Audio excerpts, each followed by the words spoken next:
My name is Bonnen, and my specialty is neurosurgery. I first realized I wanted to be a surgeon when I did my first rotation as a medical student in the operating room. Being in the operating room, I immediately knew that that environment really resonated with me, and it's really impressive if you've ever seen the way people come together and work as a team in the OR. I've been practicing as a faculty or private practice neurosurgeon since 1998. I actually started into orthopedics and did a rotation in neurosurgery during my internship and fell in love with neurosurgery. And then by divine providence, I had an opportunity to switch seamlessly from orthopedic surgery into neurosurgery without missing a single day or any time in my training.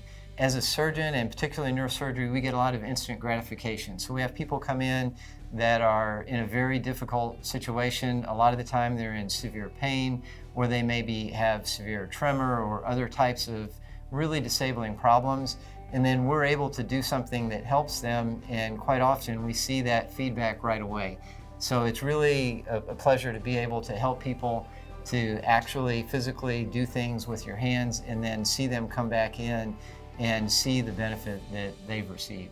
The things that I kind of subspecialize in neurosurgery are minimally invasive surgery. I've done almost 3,000 minimally invasive spinal cases. And then the other, which is significantly different, is movement disorders. So Parkinson's and essential tremor are areas where I've done surgical procedures since 1995.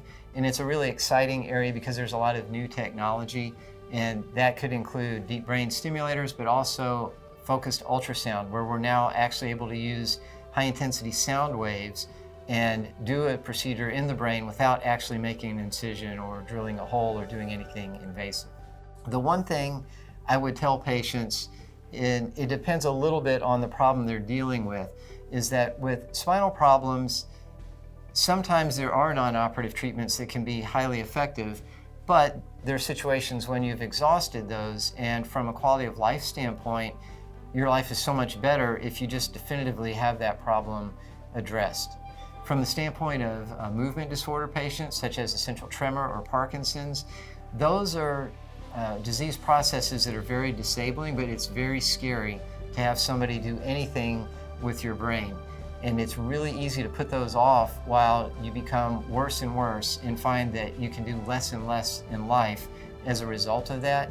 But these treatments are actually highly effective and relatively low risk. So it's hard to take the initiative sometimes when you're dealing with tremor or with symptoms of Parkinson's, but we can make a big difference in someone's quality of life.